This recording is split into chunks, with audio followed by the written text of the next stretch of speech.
Tarde ou boa noite, meus amigos, minhas amigas, meus queridos alunos, minhas queridas alunas. Vamos dar sequência aqui à nossa disciplina Laboratório de Práticas Jurídicas 2, tá? Hoje vamos analisar a peça prático profissional, execução de título extrajudicial, tá certo, gente? Por favor, não vamos confundir execução de título extrajudicial com execução de título judicial, tá? Execução de título judicial, gente, é aquele título, como o seu próprio nome já diz, proveniente de uma decisão judicial, tá?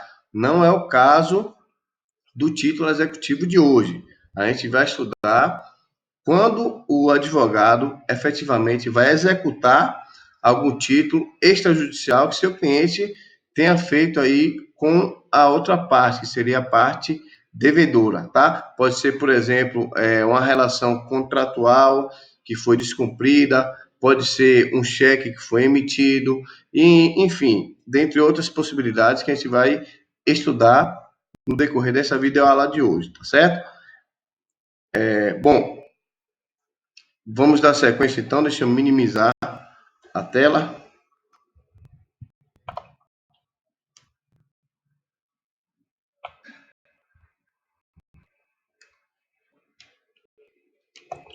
Pronto, de sorte que vocês consigam acompanhar tanto a minha imagem quanto o esquema de aula que eu trouxe para a aula de hoje, tá certo? Bom, pessoal, então o que nós vamos analisar na aula de hoje? Como se fazer essa peça prática profissional, como se fazer a petição de execução de título extrajudicial, quais são as peculiaridades dessa peça, quais são os pedidos que não devem deixar de ser mencionados, qual o dispositivo legal que você deve trazer para incorporar a sua peça prática processual. Então, vamos ver o cabimento dessa peça, base legal, procedimento, foro competente para ajuizar essa ação, pedido de assistência judiciária gratuita, se for o caso, tá, gente?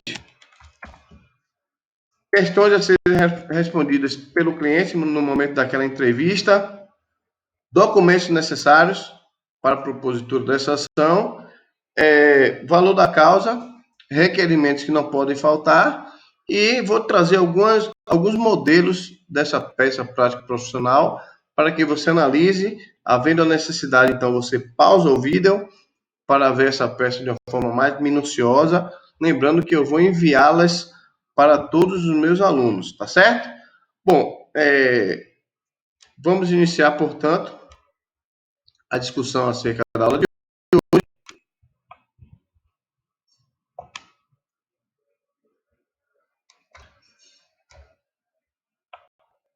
O vídeo está travando aqui, não sei se vocês conseguem me ouvir bem. Mas vamos lá. Se tiver algum problema, eu regravo, tá certo? Bom, gente, ação de execução de título extrajudicial vai ser cabível sempre quando aquele devedor descumprir a sua obrigação contratual, seja esse contrato aí estipulado entre as partes de uma forma escrita ou não, tá?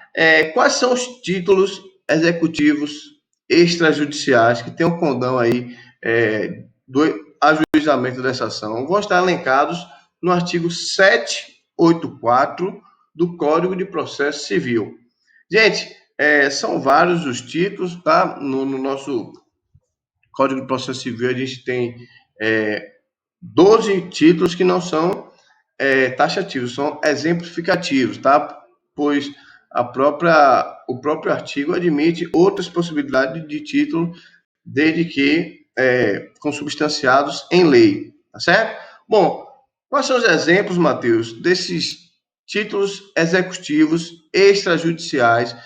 Por que o título executivo extrajudicial, gente, é importante nessa ação?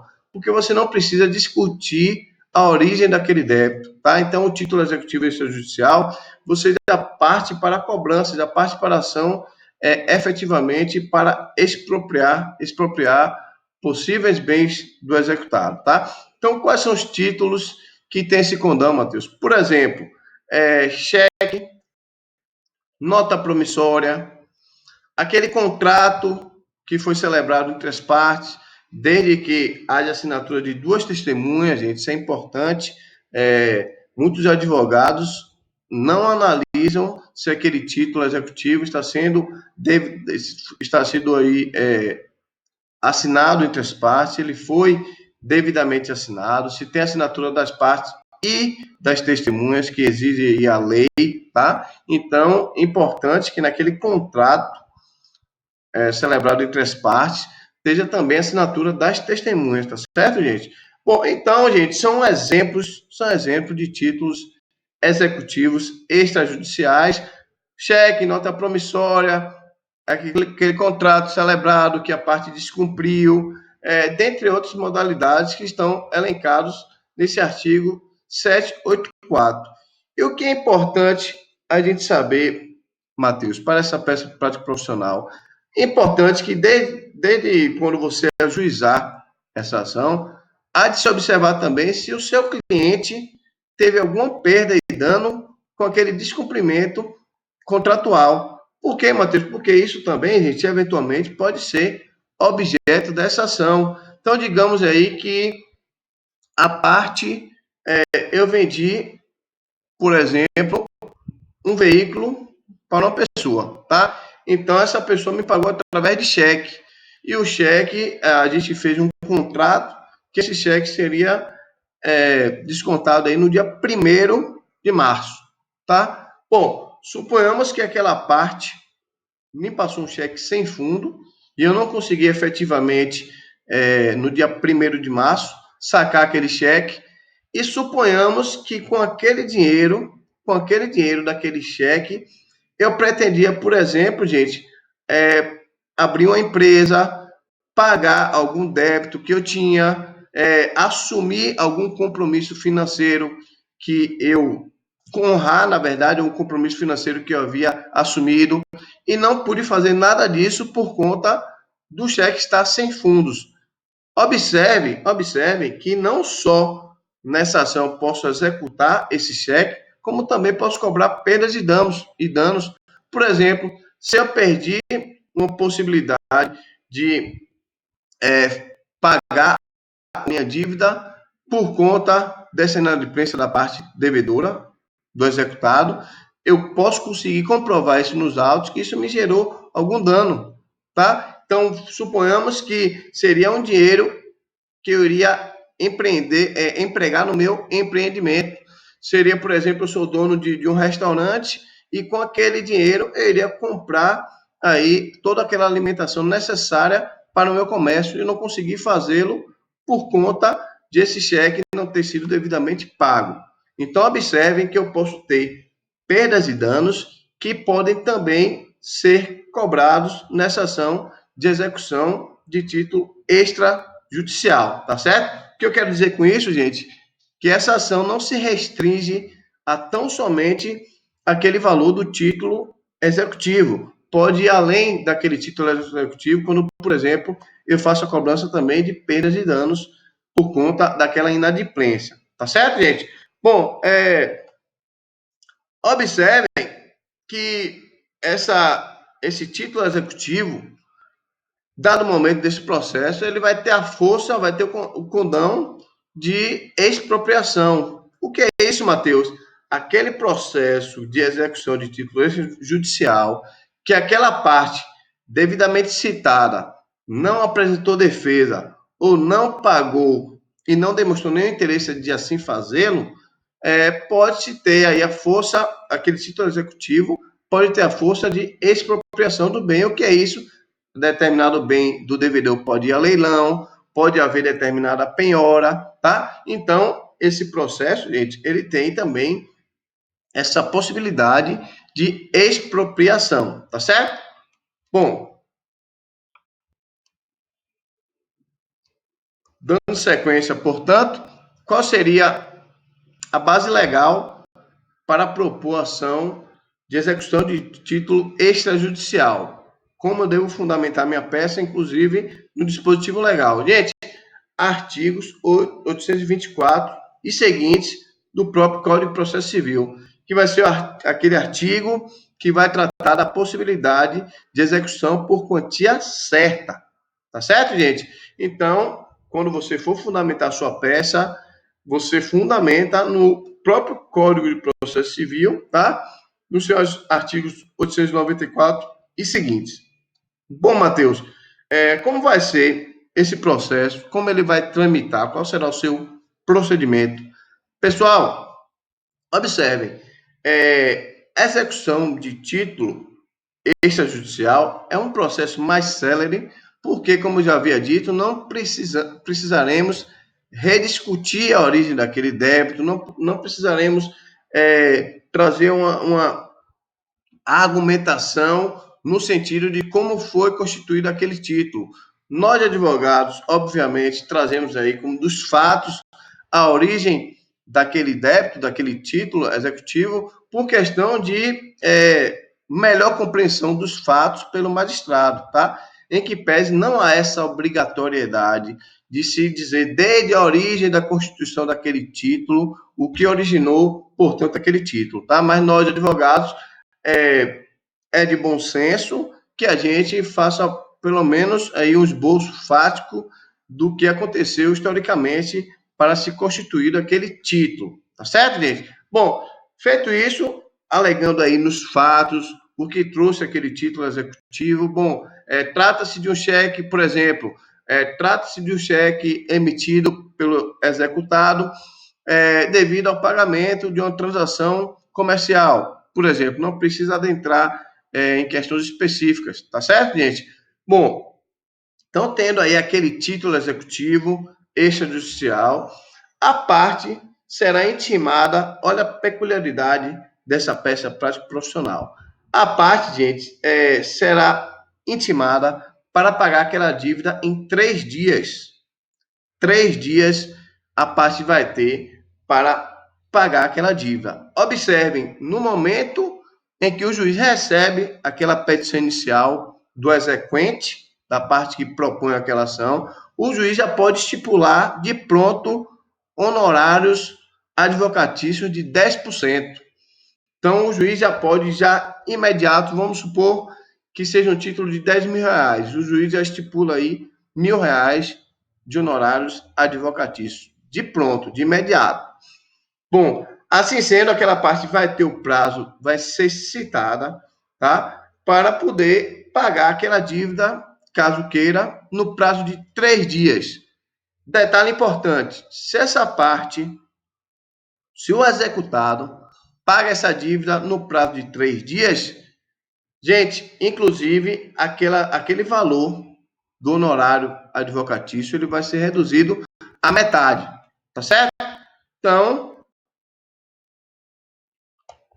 havendo, portanto, a possibilidade de o executado, de o devedor pagar naquele prazo de 3 dias, vai ter aí a isenção de pelo menos a metade do honorário advocatício atribuído pelo magistrado. Tá certo, gente? Bom, observem que quando a parte for citada, a parte poderá, caso não pague, pagando ou não a dívida, tá? A parte poderá oferecer embargos. No prazo para oferecimento desse embargo vai ser de 15 dias. Certo, gente? Independente de aquele valor ter sido penhorado ou não. Então, a parte vai ter o direito de se defender, tá? E pagar no prazo de 3 dias, se quiser. Ele pagando pode se extinguir a obrigação. E caso ele não pague, queira discutir realmente se aquele crédito faz jus, realmente, se aquele credor faz jus ao crédito, ele poderá discutir através de embargos de execução, tá certo? Bom, nesses embargos, ao propor esses embargos, devemos observar que o devedor poderá, inclusive, requerer o parcelamento desse débito, caso ele entenda que deva pagar, tá? Então, o próprio Código de Processo Civil, no artigo 916, possibilita, gente, que o devedor efetue o pagamento de 30% do valor daquela dívida, 30%, e parcele em 6 vezes o restante da dívida. Então, suponhamos que aquela parte deva R$1.000, o título seja de R$1.000, a parte poderá requerer que haja o parcelamento depositando 30%, portanto, depositando R$300, e os R$700 remanescentes parcelando em até 6 vezes. Tá? É um direito que assiste à parte, estipulado em lei, próprio Código de Processo Civil. Então, aquele devedor, caso entenda que não pode pagar de uma vez só, tá? Também não tem interesse em apresentar embargos e queira pagar aquela dívida, mas não tem condições de fazê-la de uma vez só, poderá, portanto, parcelar esse débito mediante pagamento de 30% de entrada, tá certo? De sinal. Bom, dito isso, meus amigos, dito isso, o processo vai ser automaticamente extinto se aquela parte comprovar que pagou aquele título, tá? Ou se comprovar que pagou antes do ajustamento daquela ação, ou se efetivamente pagar no momento daquela citação, tá? Então, uma vez pagando aquele débito, esse processo deve ser automaticamente extinto, tá certo? Bom, dito isso, meus alunos e minhas alunas, o fato de o exequente requerer do executado aquele pagamento imediato não tem como consequência imediata,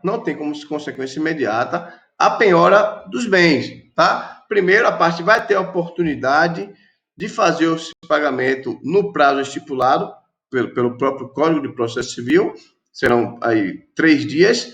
Não havendo pagamento em 3 dias, ele não vai poder se eximir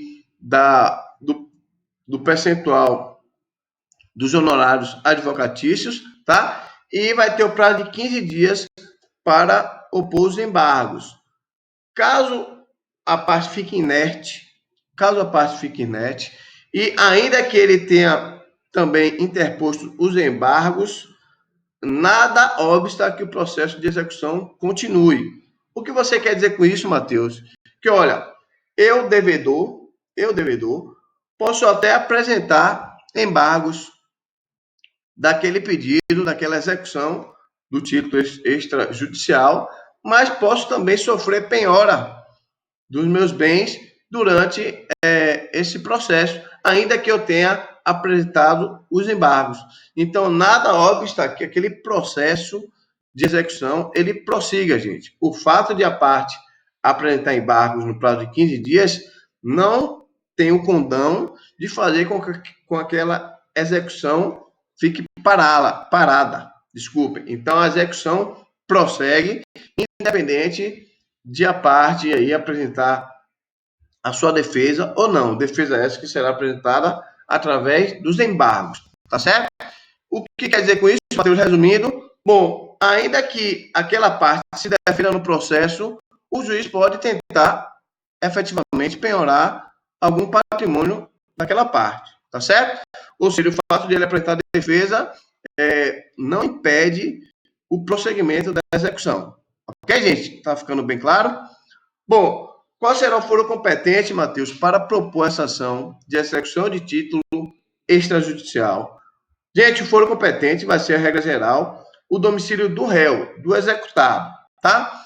Bom, mas, professor, se no próprio contrato as partes elegeram um foro diferente daquele do domicílio do réu, então, nesse caso, gente, poderá ser competente o foro contratado pelas partes, tá? Então, foro eleito pelas próprias partes poderá ter a competência para julgar essa demanda, tá certo, gente? Bom, caso não tenha o foro competente estipulado no título e caso também não se saiba onde mora o executado, aí poderá ser o foro competente da situação daqueles bens envolvidos naquela transação, tá certo? Bom,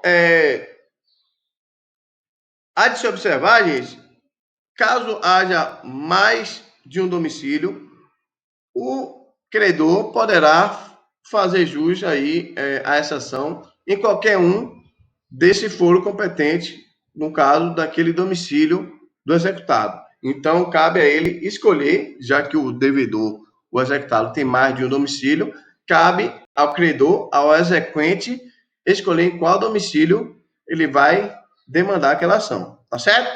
Bom, se não souber de forma alguma o domicílio do executado, a ação poderá ser proposta onde ele estiver ou até no domicílio do credor, do exequente, tá? Então, suponhamos que eu não tenho nem noção, nem ideia de onde aquele devedor meu more, tá? Não sei onde ele mora, não tenho a menor noção, e mais encontrei aquele indivíduo em uma determinada cidade, soube que ele estava passando uma temporada naquela cidade. Bom, posso então propor ação nesse domicílio, uma vez que aquela parte se encontra naquela cidade, naquele foro competente, tá? E não sabendo, então, nem onde ele está, eu posso propor, portanto, a ação aonde, aonde eu achar conveniente, nesse caso aí, no meu domicílio, tá? Qual seria o local conveniente nesse caso? O meu domicílio. Ok, gente? Então, caso eu não saiba onde o exequente mora e não tenha nenhuma noção de onde ele esteja também, naquele momento, aí eu vou poder fazer uso do foro competente de onde eu moro, tá certo? Então, nesse caso, será o foro competente do exequente. Ok, gente? A própria lei também traz no seu artigo 781 a possibilidade de, havendo mais de um devedor, o exequente escolher em qualquer um dos domicílios desses devedores, tá certo? Bom,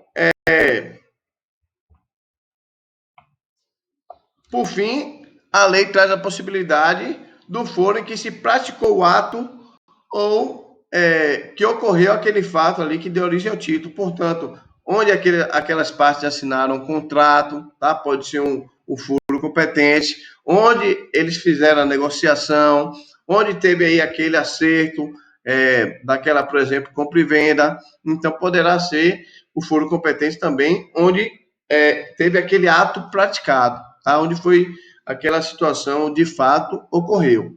Ok, gente? Com alguma dúvida?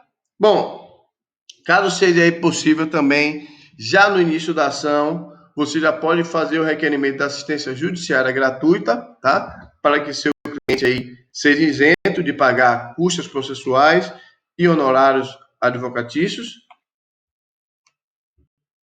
E eu trago as questões importantes a você questionar o seu cliente para que sua peça seja mais robusta, mais bem elaborada e que eu não deixe de constar aí nenhuma observação importante. Bom, Matheus, o que é que eu preciso então perguntar ao meu cliente? Quanto vale aquele débito? Tá? Qual foi o título que ele assumiu? Ah, Matheus, foi um cheque que ele passou para mim, mas não tinha fundo. De quanto é esse cheque? Quanto tempo tem de atraso? Quando foi o vencimento desse cheque? Tá? Ele já foi notificado extrajudicialmente? Ele já foi cobrado aí por alguém, ou pelo próprio credor, ou esse credor aí terceirizou, pediu para alguém, alguma empresa de cobrança, por exemplo, tentar efetivar essa cobrança? Então, pergunta importante: se ele já foi cobrado extrajudicialmente, para mostrar aí se ele tinha boa fé ou tinha má fé de pagar aquele débito, tá? Onde deveria ter sido cumprida aquela obrigação, a informação importante, porque a gente viu que poderá ser aí um foro competente também. Houve algum pagamento daquele título de uma forma parcial, por exemplo, o título de R$ 10.000, mas a parte vinha pagando R$ 1.000 por mês, por exemplo, a partir do terceiro mês deixou de pagar.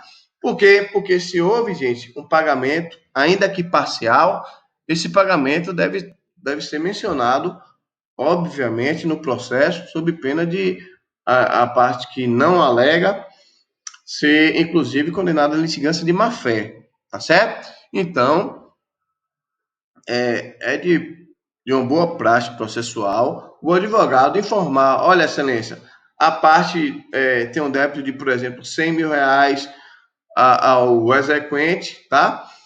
O executado, portanto, pagou 30% desse valor, então pagou aí, por exemplo, R$30 mil, de R$100 mil ele pagou R$30 mil, portanto, ainda resta um débito desse título de R$70 mil. E aí você demonstra a sua boa-fé processual, claro, trazendo ao magistrado tudo que de fato aconteceu naquela relação processual, naquela relação jurídica, tá certo? Bom, importante pergunta também se aquele devedor, aquele executado, tem algum patrimônio. Por que, Matheus? Essa pergunta é importante. Para você, enquanto advogado ou advogada, já vislumbrar a possibilidade de penhora. Qual seria o patrimônio que você poderia indicar ao magistrado? Olha, excelência, eu sei que ele não tem conta bancária, ele não tem nada de dinheiro concreto, efetivamente depositado em nenhuma conta, mas ele tem um carro cujo chassi é tal e tal e tal, passa as características do veículo e pede para que seja oficiado o DETRAN daquela cidade e para que aquele patrimônio seja devidamente penhorado, tá? Então é importante, gente, você, na conversa com o seu cliente, perguntar já se aquele devedor teria algum patrimônio passível de penhora, tá? Muitas vezes seu cliente não vai saber responder, principalmente se for só uma transação comercial entre eles e as partes não se conheciam antes. Mas, em algumas ocasiões, as partes já se conheciam e, eventualmente, é importante essa pessoa trazer um dado concreto para você, tá? Às vezes, aquela pessoa não tem um patrimônio em nome dela, mas tem um patrimônio que está em nome de terceiros, mas as pessoas sabem que aquela pessoa tem a posse daquele patrimônio, então usufrui daquele bem como se dele fosse. Nesse caso, a gente pode pedir também a penhora, claro, devendo ser citado aquele terceiro interessado, tá certo? Bom, outra informação importante aqui que a gente vai traçar é em relação aos documentos desse processo, tá? Então, quais são os documentos, Matheus, que meu cliente não deve deixar de trazer aos autos? Gente, claro, os documentos pessoais que as partes eventualmente devem entregar ao advogado para, inclusive, aí, propor aquela ação. Título executivo extrajudicial. Qual que é o título executivo extrajudicial, gente? É aquela dívida que você está cobrando vai ser pautada em algum título. Cheque, nota promissória, algum contrato de compra e venda que a parte entabulou aí com o devedor, com o executado, eventualmente aí algum outro título que esteja elencado no próprio Código de Processo Civil. Então, é importante você questionar seu cliente, claro, qual seria aí o título extrajudicial, porque esse deve fazer parte dos documentos a serem inseridos junto com a inicial. Tá certo, gente? Então, eu já vi processo de execução de título extrajudicial sem o título anexado. Pode acontecer? Pode. Mas seria uma falha grave que o juiz iria pedir, obviamente, para você, enquanto advogado, trazer aos autos esse documento, tá? Então, para evitar um despacho nesse sentido, é prudente que você já, na sua inicial, traga aquele documento, tá? Às vezes pode acontecer de o advogado, no intuito de evitar, por exemplo, uma prescrição, ele protocola aquele processo sem o documento, sem o título executivo, e o cliente fica na pendência de entregar esse documento ao advogado. Eu não aconselho isso, porque muitas vezes o cliente não traz e o advogado propõe ação e realmente aquele título executivo não acompanha a inicial e acaba tendo aí um insucesso na ação por culpa do cliente que não trouxe o documento. Então, eu, quanto advogado, procuro propor essa ação apenas com os documentos todos em mãos, certo? Claro, o valor atualizado do débito. Então, antes de você propor a ação propriamente dita, você vai calcular, ver quanto é que está a dívida daquele devedor, daquele executado, e vai lastrear sua inicial, inclusive já com o valor da causa sendo o valor total do débito, tá? Então, o valor da causa, já passando para o próximo tópico, será o valor total daquela dívida que está sendo executada nessa ação. Tá certo, gente? Bom, quais são os requerimentos, os pedidos que a gente, enquanto advogado, não deve deixar de citar aí nesse processo, gente, logo no final da peça? Bom, gratuidade da justiça, tá? Se for o caso de seu cliente ser beneficiário da gratuidade. Citação do executado para pagar a dívida no prazo de 3 dias, inclusive sob pena de penhora, tá certo, gente? Que o executado seja condenado ao pagamento também de custas processuais e honorários advocatícios de sucumbência e a procedência total da ação, tá? Para que, portanto, ele seja determinado a pagar o valor devido, tá, gente? Bom, com isso a gente encerra aí a explanação da aula. Vou passar de uma forma rápida aqui para vocês alguns modelos de contratos, tá? E vocês podem pausar o vídeo para analisar com calma essas peças, ok, gente? Peça de execução de títulos extrajudiciais, tá certo? Bom, primeiro modelo.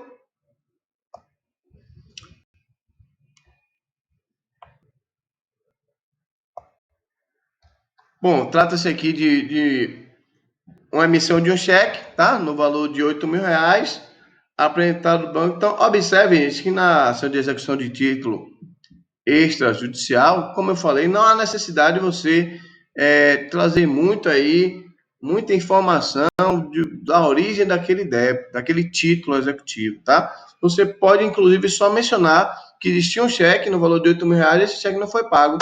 Pronto, isso aí já é a história dos fatos, tá certo? Mas eu costumo aí trazer uma robustez maior no histórico daquela dívida, tá? Outros colegas não, fazem de forma bem sucinta, só diz o valor do título, bem objetivo, tá? Que não está errado, quem fizer assim não está errado, tá? Então diz que existe aquele título, o valor do título, quando venceu o título e que não foi pago nada daquele título. Pronto. São informações suficientes para o magistrado julgar, tá certo? Então, nesse caso aqui, cheque no valor de R$ 8.000, foi devolvido por 2 vezes, por falta de fundos, tá? Conforme comprova aí através dos carimbos. O exequente apresentou o referido título ao cartório, protestou o título, então esse protesto gerou um débito, gerou uma despesa para aquele exequente, tá? E aquele exequente coloca essa despesa também aqui nos autos, já que ele precisou protestar aquele título. Então ele diz aqui ao magistrado também, excelência, tive uma despesa extra porque precisei protestar esse cheque e o cartório me cobrou R$ 302 para fazer esse protesto. Então eu estou cobrando também nesses autos essa despesa de R$ 302, tá certo, gente? Então, o valor total do débito, R$ 8.302. Por que R$ 302, Matheus? Porque foi uma despesa extra que ele teve ao efetivamente protestar esse título em cartório, tá certo? Que existe uma taxa para se protestar um título, tá, gente? Bom, com isso, olha que peça objetiva, gente, simples. Ante o exposto, requer a citação do executado para que efetue em 3 dias o pagamento do valor de 8.302, sob pena de penhora. Tá certo, gente? Dá-se a pleito o valor de R$ 8.302, certo? Outro exemplo que vocês podem se deparar muito durante a atividade processual de vocês, a execução de título extrajudicial pautado no contrato de honorários advocatícios, tá? Você fez o contrato de honorários com seu cliente não te pagou, você prestou o serviço de forma adequada e seu cliente não pagou. Aquele contrato de honorário, gente, é também um título executivo extrajudicial. Você não precisa entrar na seara de como foi o seu serviço, o serviço foi prestado da seguinte forma, etc. Basta você dizer, excelência, aqui está o título, olha, esse é o título, R$ 8.000 foram meus honorários, fiz o meu trabalho, ele não me pagou. Pronto, é o que você precisa informar o magistrado de forma bem objetiva, simples, célere. Ok? Bom, então, nesse caso aqui, o exequente prestou serviço às advocacias para executadas, nos termos do contrato de prestação de serviço em anexo. Anexou o título? Claro. Como eu falei para vocês, não há como propor essa ação sem anexar o título devido que você está cobrando nessa peça prática profissional, tá? Não obstante ter cumprido até o fim seus encargos, a executada deixou de efetuar os pagamentos regularmente estipulados, tá? E aqui ele traz o valor do débito em aberto, R$ 5.549, o valor dos honorários, 10 mil, valor pago, pagou parcialmente, lembra que eu falei para vocês? A parte pode pagar, inclusive, aquele título ali parcialmente, e isso deve ser exposto na sua inicial, tá? Quando você traz aí os fatos daquele título. Ok, gente? Então, o exemplo típico que eu trouxe para vocês, que eu vinha explanando no início da aula, a parte executa, a diferença é que não foi paga, tá? Então, o título lá foi de 10 mil reais, o valor do contrato de honorários, ele pagou parcialmente, tá? E tem uma despesa remanescente, certo, gente? Ok? Então, obviamente, o valor da causa vai ser o valor que a parte deixou de pagar, constante no título, tá? Por fim, gente, último contrato é um contrato aqui de que os executados foram os fiadores de um contrato de locação. Tá? A gente sabe que o fiador ele responde por aquele débito caso o devedor não o faça, tá? Não pague. Então, o fiador, nesse caso, está sendo demandado. O título executivo aqui seria o quê? O contrato de locação, tá? E está sendo cobrado o aluguel que não foi pago pelo inquilino, tá? Ok? Então, não precisa de uma explicação mais detalhada, porque esse processo também é bem simples, essa petição de cobrança do locatário por aquela inadimplência do valor do contrato, tá certo? De aluguel. Então, observem.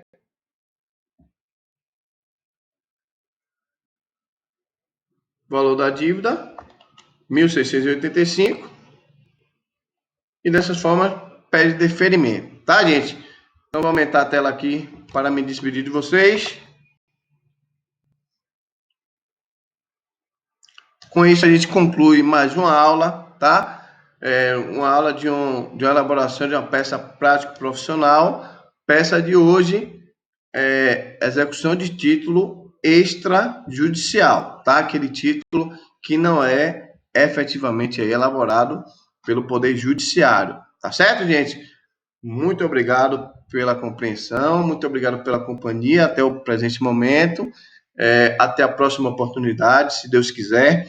Havendo dúvidas, críticas, sugestões, envie um e-mail para mim, tá? mateusvideo@hotmail.com. Todos os meus alunos já sabem. E também, havendo interesse, podem mandar um direct para mim através das minhas redes sociais, Instagram e Facebook, Mateus Videro. Ok, gente? Então, meus alunos, um beijo. Saudade de vocês. Até a próxima oportunidade. Um abraço.